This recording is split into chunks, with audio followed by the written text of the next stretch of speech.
Politics वाला, आओ राजनीति करें। बिहार चुनाव के नतीजे लगभग सामने हैं।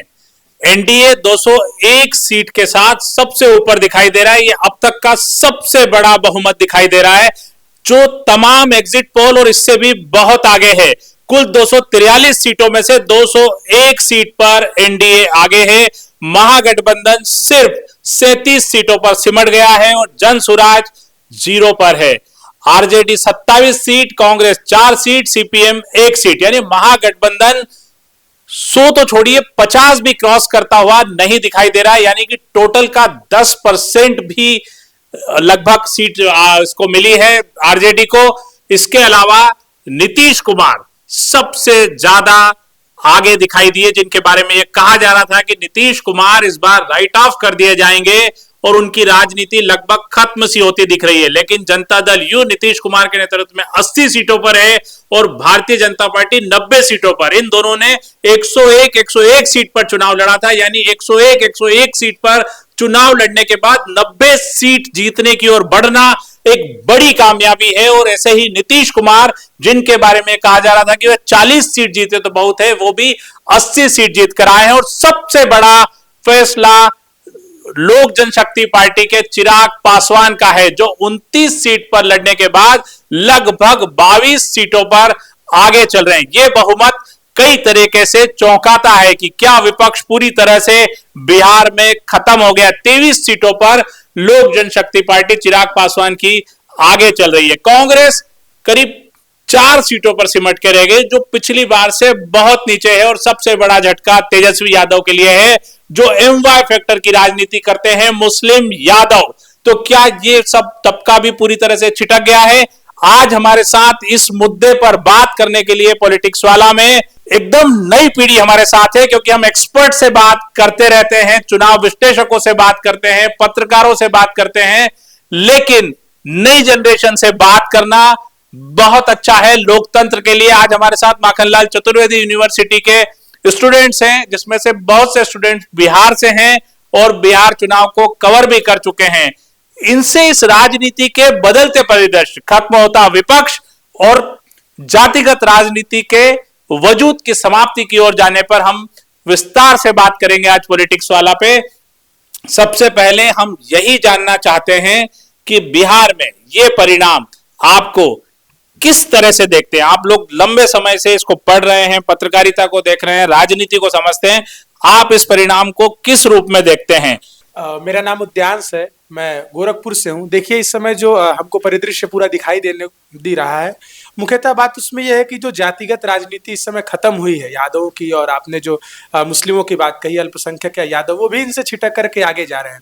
शायद जो एंटी इनकम्बेंसी बनाने का माहौल शुरू में इन्होंने सोचा था तेजस्वी यादव ने, उस पर वो खरे नहीं उतरे। और कांग्रेस इसका सबसे प्रमुख महत्वपूर्ण अंग है, क्योंकि ये इंटेलिजेंट और वोट चोरी का जो कॉन्सेप्ट लेकर के आए, उससे शायद मुझे लगता है कि यादव भी खिन्न थे। और फिर उसके बाद जो परिवार का मतभेद हुआ और फिर जो विकास की बात हुई, इन सारी चीजों में यादव और मुस्लिम भी भाजपा की तरफ आते हुए दिखाई दिए। तो मुझे लगता है कि इन्होंने जो माहौल नीतीश कुमार के विरोध में बनाना था, वो नहीं बना पाया और सेंट्रल की तरफ जाते हुए दिखे। इसलिए बिहार ने इसको स्वीकार नहीं किया और इसलिए इस बार नीतीश कुमार को सबसे अधिक प्रभावी रूप से देखा गया, क्योंकि यादव का जो कुछ यादव जहां पर उनका वर्चस्व है, उनके जो बढ़ते आतंक हैं, उसको खत्म करने के लिए, और जो जंगल राज की बात पहले कही जा रही थी, इस बार आप सोचिए पहली बार कभी ऐसा होता है कि कई वर्षों से नीतीश कुमार सरकार में थे, लेकिन फिर भी वो उदाहरण जंगल राज का दे रहे थे। आप सोचिए कि सत्ता में रहने के बाद भी पुरानी सत्ता को ये गालियां दी जा रही थी नीतीश कुमार के द्वारा, भाजपा के द्वारा, लेकिन सामान्य सी प्रज्ञा इन लोगों के अंदर नहीं थी महागठबंधन के पास कि वो नीतीश को कुछ कहें। वो वोट चोरी का कॉन्सेप्ट लेकर के वोट यात्राएं निकालना है। तो क्या वोट चोरी का कॉन्सेप्ट बिहार को समझ नहीं आया कि वो बात ही समझ नहीं आई? नहीं, वोट चोरी का कॉन्सेप्ट पहले तो समझने योग्य था भी नहीं। उनको लगा इनकी पीआर टीम का जो भी मतभेद हो, और बिहार इस पर ध्यान भी नहीं दिया। उनको अगर नीतीश कुमार के विरोध में कुछ बातें कहते हैं, जैसे वो जंगल राज की बात कर रहे हैं, तो ये बेरोजगारी पर अगर ज्यादा दबाव देते तो शायद वो जीत जाते, लेकिन उन्होंने ऐसा कुछ माहौल ही नहीं बनाया। तो क्या तेजस्वी यादव युवा नेता हैं, उसके बाद भी लोगों को तेजस्वी यादव के बजाय जदयू के नीतीश कुमार, जो कि थोड़े से मतलब उतने मजबूत ताकतवर नहीं दिखाई दे रहे हैं, मानसिक रूप से भी शायद कुछ उनकी याददाश्त कमजोर हो जाती है बीच बीच में, तो उसके बजाय तेजस्वी यादव जैसे युवा और जवान के चुनने के बजाय नीतीश और भाजपा के साथ जाने का क्या परिणाम देखते हैं? आपको क्या लगता है कि युवा नेता को क्यों नकार दिया गया? इससे तो ये बात तो स्पष्ट हो गई कि कांग्रेस हो या आरजेडी हो, अब इन्हें कुछ अपनी जो ये मांग लेकर जाते हैं जनता के बीच में, जैसे जातीय जनगणना की बात हो गई, तो इन सभी इस चुनाव में सब विफल हो चुकी है। और जहाँ तेजस्वी यादव ने वादा किया कि 2 करोड़ हम सरकारी नौकरी देंगे, हर परिवार में एक सरकारी नौकरी देंगे, तो बिहार में कहीं ना कहीं एक इसको पोर्ट्रे करना कि सरकारी नौकरी ही रोजगार है, उसके अलावा कोई नौकरी नहीं है। तो बिहार की जनता ने इसे समझा कि 2 करोड़ नौकरी देना हर परिवार में, वो भी सरकारी नौकरी देना संभव नहीं है। और इस जुमले को बिहार की जनता ने स्पष्ट रूप से नकार दिया और नीतीश को लोगों ने एनडीए को चुना है इस बार। बेशक तेजस्वी युवा चेहरा थे, पर बात यहाँ ये है कि उन्होंने उसको ग्राउंड पे अपने आप को स्थापित नहीं कर पाए।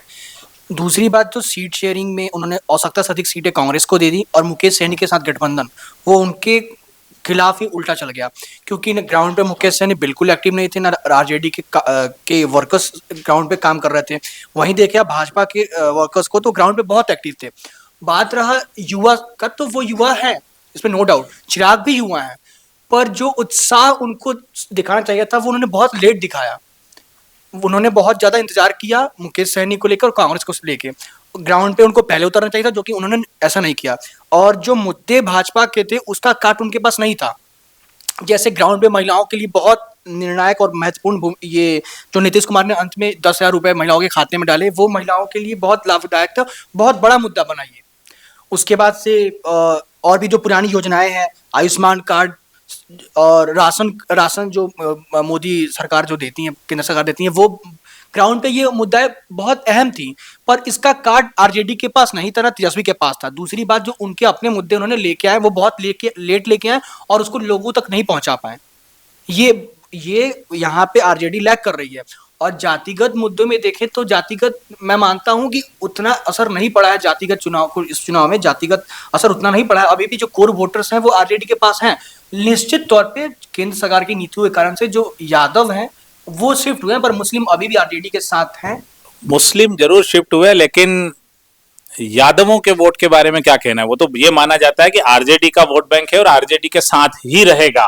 तो अभी इस परिणाम से क्या लगता है? 27 सीटों पर सिमट गई आरजेडी, तो क्या उनका एमवाई फैक्टर बिखर गया है? आपने जहां तक पूछा कि मतलब यादव का जो वोट है वो आरजेडी के मतलब यादवों का समर्थन आरजेडी को नहीं मिला, तो मेरा ये कहना है कि जिस तरह से खेसारी लाल यादव जी का, जिस तरह से मतलब तेजस्वी यादव जी का, इनका जो सोच है ये केवल मतलब ये पूरा सनातन विरोधी वो करते हैं, मंदिर के ऊपर टिप्पणी करना या फिर भगवान के ऊपर टिप्पणी करना और एक किसी विशेष धर्म के वस्त्र को धारण कर लेना, फिर प्रचार प्रसार करना, या फिर किसी एक विशेष समुदाय के बारे में अच्छी अच्छी बातें करना और बाकी एक समुदाय को नीचा दिखाना या उनके बारे में अच्छा ना कहना।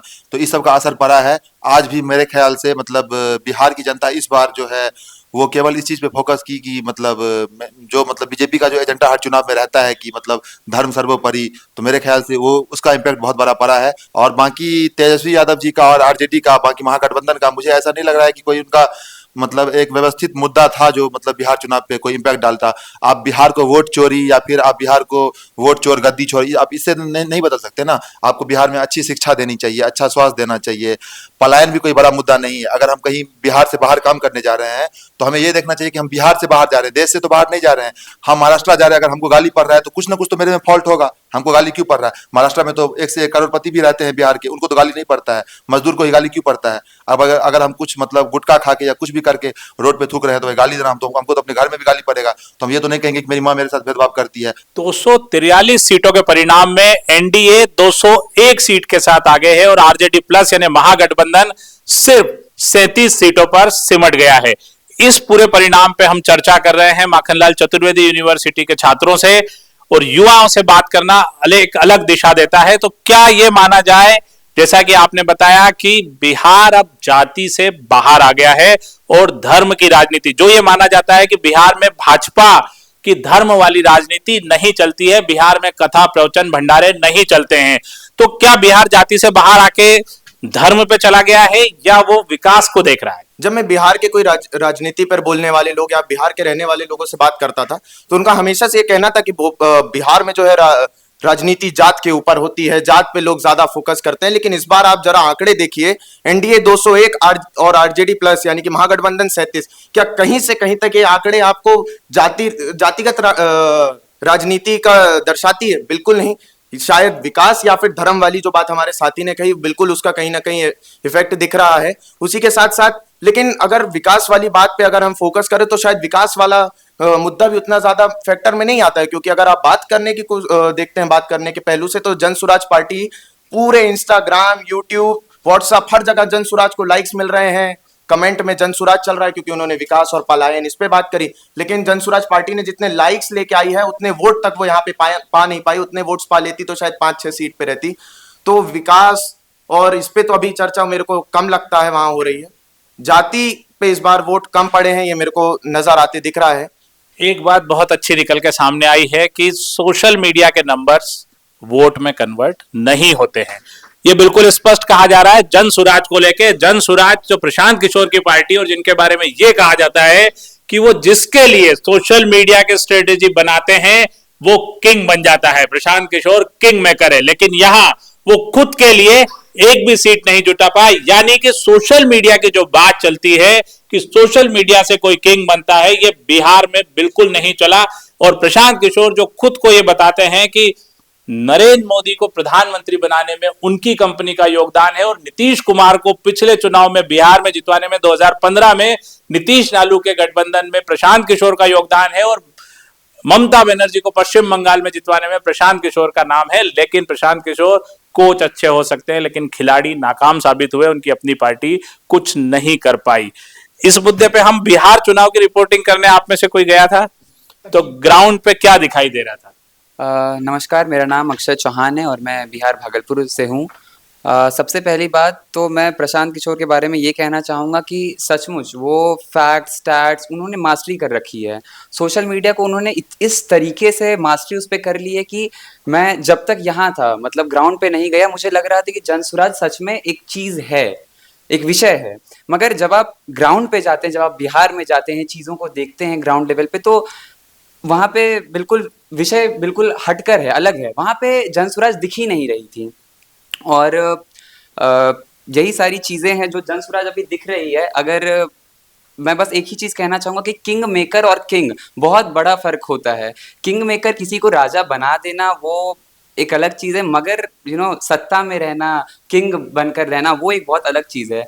मानता हूँ कि उन्होंने बहुत से लोगों को जिताया है, चाहे वो प्रधानमंत्री नरेंद्र मोदी हो या फिर उन्होंने बंगाल इलेक्शंस में काम करके वहाँ जिताया हो, या फिर सपा को के लिए काम किया हो। बहुत सारी चीज़ें उन्होंने की, अच्छे प्रोजेक्ट्स किए हैं, पार्टीज, पॉलिटिकल पार्टीज को जिताया है। मगर बिहार में वो थोड़े फेल होते दिख रहे हैं।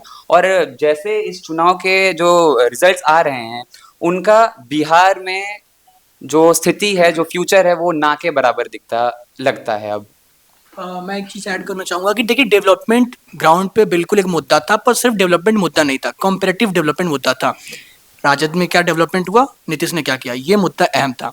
दूसरी बात कि आरजेडी या महागठबंधन से आरजेडी अकेले लड़ रही थी। उसके अलावा ना हम मुकेश सैनी की पार्टी वीआईपी, उसका कोई एक्टिव वर्कर नहीं था ग्राउंड पे। जो वर्कर था वो आरजेडी का था। कुछ अहम मुद्दे बन सकते थे, जैसे नीतीश कुमार के स्वास्थ्य और सेहत को लेके वो अहम मुद्दा बनाया जा सकता था, वहाँ पे विफल हुई आरजेडी। दूसरा, पलायन भी एक अहम मुद्दा था, ग्राउंड पे वो था, लेकिन अंत दिनों में जब प्रधानमंत्री की रैलियां हुई, जो वादे किए उन्होंने, वो एनडीए की तरफ शिफ्ट हो गया, वो मुद्दा खत्म हो गया। और एक जंगल राज का जो टैग मिला महागठबंधन को, उसका काट महागठबंधन नहीं लेके आ पाई। और जो भाजपा सरकार के या नीतीश के जो काम थे, वो ग्राउंड पे वो इफेक्टिव थे, लोगों में वो चर्चा का विषय थे। लोगों जिन्होंने उससे लाभ लिया था वो तो कहीं नहीं जा रहे थे, वो उनका वोट नीतीश कुमार को ही जा रहा था। और दूसरी चीज़ है कि जैसे कंपैरेटिव, तुलनात्मक जो देखा जाए कार्यकाल आरजेडी का और भाजपा या एनडीए का मौजूदा, तो उसमें आरजेडी बहुत पीछे जा रही थी। जाति अहम मुद्दा है, लेकिन फिर भी जो यादव वोटों पे भरोसा था वो तेजस्वी के साथ हटा है। यादवों ने यादवों को वोट दिया है आपके हिसाब से, लेकिन उन्होंने पार्टी देख के वोट दिया है, तेजस्वी या किसी परिवार को वोट नहीं दिया है। यही मामला आ रहा है। लेकिन बिहार में एक बड़ा मुद्दा है कि अनंत सिंह, जिनके बारे में पूरा मीडिया लिखता है कि अनंत सिंह एक तरह से डॉन है, लेकिन अनंत सिंह का पूरा राज है पटना से मोकामा तक। लेकिन वो अनंत सिंह जिसके बारे में इतनी कहानियां प्रचलित है, इतनी बातें हैं, लेकिन वो चुनाव जीत जाते हैं। तो क्या ऐसे, जिसे हम गैंगस्टर भी कह सकते हैं, आदमी का चुनाव जीतना लोकतंत्र के लिए ठीक है, या जनता उनको बुरा नहीं मानती है? इस पे कौन बताएगा? नमस्कार, मेरा नाम अश्विनी शुक्ला है। मैं आजमगढ़ उत्तर प्रदेश का रहने वाला हूँ। तो बात करें मोकामा विधानसभा की, जहाँ से अनंत सिंह की भारी जीत दिख रही है, और अनंत सिंह की बात करूँ मैं, तो जनता उन्हें एक भगवान के रूप में देखती है और अपना एक प्यारा दुलारा समझती है, क्योंकि वो हमेशा ग्राउंड पे ही रहते हैं। ऐसा नहीं है कि वो नेता जीत जाते हैं फिर वहां से चले जाते हैं। वो हमेशा एक गरीब आदमी के लिए, एक ऑटो वाले के लिए और एक मर्सिडीज वाले के लिए एक्सेसिबल आदमी है, कि जहां भी अब जब भी आप मिलना चाहें उनसे जाके मिल सकते हैं। और जहां आप हत्या की बात की दुलार चंद यादव की, तो वो भी कोई बढ़िया इंसान नहीं थे। जहां तक मेरी रिसर्च है, 500 बीघा खेत वो लोगों का कब्जा करके जोतते बोते थे, और जंगल राज के टाइम में उनका बहुत ज्यादा आधिपत्य था। तो ये मोकामा में अनंत सिंह की पर्सनल जीत है। 2005 से लगातार वो विधायक है, उनकी पत्नी भी रही जेल जाने के बाद, और अब की बार वो जेल से रह के ही जीते। और जेल जाते समय उन्होंने एक बात कही थी कि मेरा चुनाव मेरी जनता लड़ेगी। तो उनका चुनाव वहां पे जनता लड़ती है, और वहां पे किसी पार्टी की जीत नहीं है, वो अनंत सिंह की खुद की जीत है। और एक गरीबों का मसीहा कह सकते हैं, जो वहां के लोगों के मन में है। जहां तक मैं संपर्क कर पाया, लोगों से पता किया तो यही था कि गरीबों के मसीहा हैं अनंत सिंह। यानी इसका मतलब ये है कि पढ़ाई लिखाई, शिक्षा, सुशासन एक तरफ, लेकिन भले ही आप पे गैंगस्टर का तबका हो, आप जेल में हो, आप पे हत्या के आरोप लग रहे हो, लेकिन यदि आप जनता के बीच हैं तो जनता आपको ही चुनेगी, क्योंकि वो व्यक्ति को चुनती है, पार्टियों को नहीं चुनती है। प्रशांत किशोर जी का एक स्टेटमेंट आया था कि या तो मैं अर्श पे रहूंगा या फर्श पे रहूंगा, तो फर्श पे पूरे एकदम निश्चित रूप से रहे और फर्श पे ही हैं अभी। बाकी जो आरजेडी है, जो महागठबंधन है, तो महागठबंधन में जो बड़े चेहरे हैं, राहुल गांधी और ये अपने आप को युवा नेता कहने वाले तेजस्वी, तो इन लोगों के अंदर कोई एक मतलब एक इनका अच्छा कोई मतलब विचार ही नहीं है, एक स्पष्ट विचार ही नहीं है। ये लोग क्षण कुछ कहते हैं, क्षण कुछ कहते हैं, बात बदलने वाले। वो राहुल गांधी कभी नदी में कूद जाते हैं, मछली पकड़ने लगते हैं। तो एक जो राजनीता में होना चाहिए, राजनीति आप राजनेता बन के नहीं, जनसेवक बन के करिए। और जनसेवक बन के राजनीति एनडीए सरकार कहीं ना कहीं कर रही है। महिलाओं के खाते में 10,000 रुपया किसके सरकार में गई? तो एनडीए की सरकार में गई। और जो है वहाँ के जो स्थानीय लोग हैं, महिला बुजुर्ग, उनका पेंशन 400 से 1100 रुपया हो गया। तो वो उनके मतलब दैनिक जीवन में जो है बहुत ही सहायता किया। दवाई से लेके दूध दही सब कुछ उनको अच्छे मतलब सुविधा से मिल रहा है। तो जनता जो है पूरा ओवरऑल अगर हम बात करें तो एनडीए सरकार से कहीं ना कहीं प्रसन्न है और बहुत ही ज्यादा खुश है। कुछ कहना चाहिए? इस चुनाव के रिजल्ट को देखें और एनालाइज करें तो एक चीज सामने आती है कि भाजपा A to Z की पार्टी है। वहाँ सारे धर्म को नहीं कहते, तो जाति को ही कहते हैं, सारे जाति के लोग वहाँ पे एक्टिवली इन्वॉल्व हैं। आरजेडी में बिल्कुल भी वैसा नहीं है। आरजेडी A to Z की पार्टी नहीं है। जो MY हार्डकोर उसका वोट बैंक था, उसमें से भी वाई वोटर्स, यादव वोटर छिटकते दिख रहे हैं। यहाँ आरजेडी लैग कर रही है। भाजपा के पास भाजपा A to Z की पार्टी थी, वहाँ भाजपा का वोट शेयर बढ़ा है, भाजपा में वोटर्स ऐड हुए, कम नहीं हुए। यहाँ पे आरजेडी पीछे जा रही है। और दूसरा बात आपने कहा अनंत सिंह को लेके मोकामा सीट, तो वो खैर अलग चर्चा का विषय है। मोकामा में जनता चुने किसको? एक तरफ सूरजभान, एक तरफ अनंत सिंह। सूरजभान सिंह भी कन्विक्टेड है, और अनंत सिंह हालांकि तो बहुत पहले से जीतते हैं, उनका नीचे सरल स्वभाव, लोकप्रियता भी एक बड़ा विषय है वहाँ के लिए। मैं खैर उस पर नहीं आता। अपने इस पूरे बिहार को देखूँ तो यहाँ पार्टी के तौर पर देखें, इस चुनाव के नतीजों को एनालाइज करें तो यहाँ भाजपा A to Z की पार्टी है, यहाँ सब लोग सम्मिलित हैं। बाकी अगर आरजेडी को देखें तो वहाँ लोगों सारे जाति के लोगों को थोड़ी असहजता महसूस होती है, वहाँ सारे जाति के लोग इन्वॉल्व नहीं है उस पार्टी में।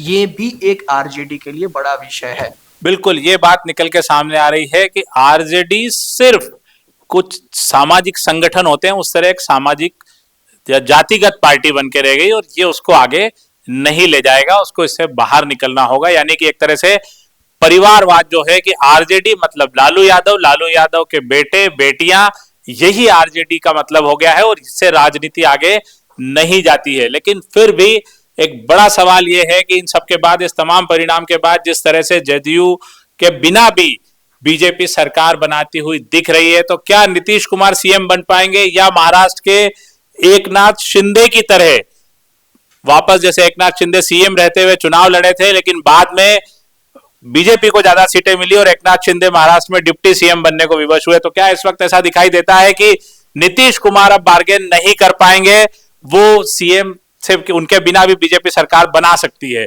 इसके बारे में क्या लगता है आपको? नहीं, नमस्कार, मैं हिमांशु तिवारी प्रतापगढ़ से हूँ। तो मतलब वोट सीट्स देखा जाए अभी तो ये लगता है कि कहीं ना कहीं बीजेपी को जरूरत पड़ेगी नीतीश कुमार को, क्योंकि उनके पास ऐसे ही सीटें हैं जो मतलब उनके पास वो बहुमत है कि अगर वो किसी और के साथ जाते हैं तो वो सरकार में रहेंगे और वो सरकार में रहना चाहेंगे भी, क्योंकि उनके पास जनता उन्हें चुन के भेज रही है। और बात करें जैसे कि विपक्ष और सत्ता की, तो सत्ता के पास हमें लगता है कि वो खूबी है कि वो मुद्दों को वोट में कन्वर्ट कर पा रही, और जो विपक्ष है वो उसके पास मुद्दे तो हैं पर वो वोट को कन्वर्ट नहीं कर मुद्दों को वोट में कन्वर्ट नहीं कर पा रही है। नहीं, नीतीश कुमार नीतीश कुमार फिर से मुख्यमंत्री बन रहे हैं। निश्चित तौर पे महाराष्ट्र में ऐलान नहीं किया था भाजपा ने कि मुख्यमंत्री कौन होगा, और यहाँ पे ऐलान अमित शाह ने अपनी हर रैलियों में इस बात का जिक्र किया कि ऐलान मुख्यमंत्री नहीं का, उनके नेतृत्व में लड़ रहे हैं दोनों। बात में डिफरेंस है, पर आप देखना नीतीश कुमार ही मुख्यमंत्री बनेंगे क्योंकि 80 सीटें हैं जेडीयू के पास। जेडीयू पिछली बार के चुनाव और अगर क्योंकि नीतीश कुमार अगर यहाँ मुख्यमंत्री नहीं बनते हैं तो फिर थोड़ी सी अगर आप चीज़ों को देखें तो सेंट्रल पे भी फिर खतरा आ सकता है, क्योंकि सेंट्रल जो गवर्नमेंट है वहाँ पे अगर देखें तो जदयू के पास जितनी सीटें हैं, तो अगर मतलब क्योंकि ये बहुत ही सवाल बहुत ही अजीब सा है कि नीतीश कुमार, क्योंकि नीतीश कुमार ही बनेंगे और बीजेपी के पास अगर देखा जाए, हाँ फिर नीतीश कुमार, अगर बीजेपी के पास सीएम फेस देखा जाए तो बिहार में नहीं है, उनके पास उतने अच्छे नेता नहीं है जिन्हें आप सीएम फेस घोषित कर सकते हैं, आप उन्हें सीएम बना सकते हैं। तो इस वजह से हालांकि भाजपा चौंकाने के लिए जानी जाती है, पर फिर भी Nitish Kumar OBC vote bank के बड़े चेहरा है, ओबीसी वोट बैंक है, तो मुझे लगता नहीं कि भाजपा ऐसा करेगी। भाजपा चौंकाने के लिए जानी जाती है, लेकिन बिहार में भाजपा के लिए चौंकाना बड़ा मुश्किल होता है किसी भी चीज में। नीतीश जी के अंदर एक और खास बात है कि दोनों तरफ ही मामला अटका कर रखते हैं। जब पूरी सरकार आरजेडी के साथ थी तो हरिवंश जी को उन्होंने डिप्टी स्पीकर राज्यसभा का बनाकर छोड़ा था, उनसे इस्तीफा नहीं मंगवाया था, अपने हर मंत्री से मंगवाया, उनसे नहीं मंगवाया। उधर वो मामला वहां पर अटका कर रखे थे। फिर जब बीजेपी की तरफ शिफ्ट होते हैं तो चुनाव के पहले भी बीच में फुसफुसाहट आती थी कि हो सकता है अभी अलायंस छोड़कर महागठबंधन में नीतीश जी शिफ्ट हो जाए। तो अभी भी आज अगर नीतीश जी सीएम नहीं बनते या बनेंगे ही तो निश्चित है, और इसके बाद भी ऐसा नहीं कि उनकी महागठबंधन से रिश्ता खराब होगा, वो उधर फिर वो भतीजा और चाचा वाला रिश्ता शुरू हम सबको देखने के लिए जल्द हो सकता है। माह 2 माह या 6 माह में हमें सुबहट मिले और 6 माह साल भर की सरकार होने के बाद नीतीश जी फिर महागठबंधन में शिफ्ट हो जाए। लेकिन इस बार ऐसा दिखाई नहीं दे रहा कि नीतीश कुमार और महागठबंधन मिल के भी उस आंकड़े को छू सके जिसके लिए बहुमत चाहिए। इस समय उससे काफी पीछे दिखाई दे रहा है। हालांकि अभी कुछ और उलटफेर छोटे छोटे होंगे, लेकिन बड़े तौर पर नीतीश कुमार फिर से सीएम बनेंगे। लेकिन क्या कांग्रेस पूरी तरह से खत्म हो चुकी है बिहार में? और बाकी यहाँ के परिणामों को देखें तो कांग्रेस की स्थिति क्या दिखती है, जिसको कि नेतृत्व कर रहे थे राहुल गांधी, और उन्होंने बिहार में बड़ा कैंपेन किया लेकिन 155 रैलियां की। तो कांग्रेस का भविष्य क्या दिखाई देता है? मुझे जहां तक लगता है कि कांग्रेस जिस तरह से इस समय लोकसभा में प्रदर्शन को लेकर अपने खुश थी, बस 99 सीटों को लेकर के, उत्तर प्रदेश और बिहार में कांग्रेस का अस्तित्व बिल्कुल समाप्त है। आप किसी भी गठबंधन में देखें, सपा में भी देखें तो 2 से 3 सीट जो भी उलटफेर करके कांग्रेस ने पाया, और बिहार में भी लगभग उसकी यही स्थिति है, 5-6 तक पहुंचेगी। कांग्रेस गठबंधन के साथ मिलकर के अपना वर्चस्व स्थापित करना चाहती है। महागठबंधन ने बहुत बड़ी गलती की तेजस्वी यादव ने कि उसने कांग्रेस को अधिक सीटें दी। अगर लालू यादव रहते तो मुझे पूरा विश्वास है कि कांग्रेस को इतनी सीटों पर लड़ने नहीं देते। कांग्रेस का उत्तर प्रदेश, बिहार जैसे जो क्षेत्रीय पार्टियों का जहां वर्चस्व है, जहां पर जातिगत व्यवस्थाओं का वर्चस्व है, वहां पर कांग्रेस का कोई अस्तित्व नहीं है। लोकसभा में भले थोड़ा हल्ला बोल हो या उनके साथ समर्थन हो, लेकिन कांग्रेस का बिहार में भी अस्तित्व समाप्त है। और मुझे लगता है कि आगामी उत्तर प्रदेश चुनाव में भी इसका बहुत बड़ा असर होने वाला है, और वहां पर भी कांग्रेस का अस्तित्व समाप्त हो जाएगा और अखिलेश यादव को थोड़ा डरना शुरू करना पड़ेगा उत्तर प्रदेश चुनाव के लिए। जिस प्रकार का माहौल बिहार में बनना शुरू हुआ था कि यादव की राजनीति, अल्पसंख्यक, पीडीए पिछड़ा और दलित और अल्पसंख्यक का जो राजनीति अखिलेश यादव ने शुरू की, बिहार में आकर के उतरे बिल्कुल यादव किए, जैसी परिस्थिति इस समय वहां पर महागठबंधन की दिख रही है, मुझे लगता है कि वैसी स्थिति भी उत्तर प्रदेश में देखने को मिलेगी। तो बिहार और उत्तर प्रदेश को समान रूप से लेकर के चले तो कांग्रेस खत्म है, और ऐसा ही कुछ परिणाम शायद उत्तर प्रदेश में देखने को नहीं। अगर आप देख के चलें तो कांग्रेस के साथ अब ये समस्या हो गई कि वो कांग्रेस खुद तो डूबती भी है, साथ ही साथ कांग्रेस खुद तो डूबती भी है, लेकिन साथ ही साथ जिसका हाथ पकड़ती है उसको भी साथ में ले डूबती। यूपी में भी ऐसा कर देगी और बिहार में तो कर ही दिया। और क्या पता चले, अभी वो जहां जहां लड़ेगी वहां वहां क्या होगा ये भी कुछ निश्चित नहीं है। मध्य प्रदेश में जब चुनाव हुआ वहां पे भी उनके यही हाल, बिहार में भी यही हाल, अब उसके बाद उत्तर प्रदेश में भगवान जाने क्या होगा। लेकिन राहुल गांधी को अब ये समझना होगा कि अब वो थोड़ा सा जो है इतना ज्यादा इंटेलेक्चुअल बन के बोलते हैं, ऐसा लगता है कि अभी वो इटली में खड़े होकर चुनाव लड़ रहे हैं या फिर यूरोप के किसी देश में चुनाव लड़ रहे हैं। थोड़ा सा ग्राउंड में उतरे, जरा जाने कि चुनाव कैसे लड़ा जाता है। मैं उनकी राजनीति पर ज्यादा टिप्पणी नहीं करूंगा, लेकिन थोड़ा सा उनको ये बात समझनी होगी कि भोजपुरी सीखने से कोई भोजपुर का नहीं बन जाता और मैथिली सीखने से कोई मिथिला का नहीं बन जाता। ये बात बहुत जरूरी है, उनको समझनी होगी।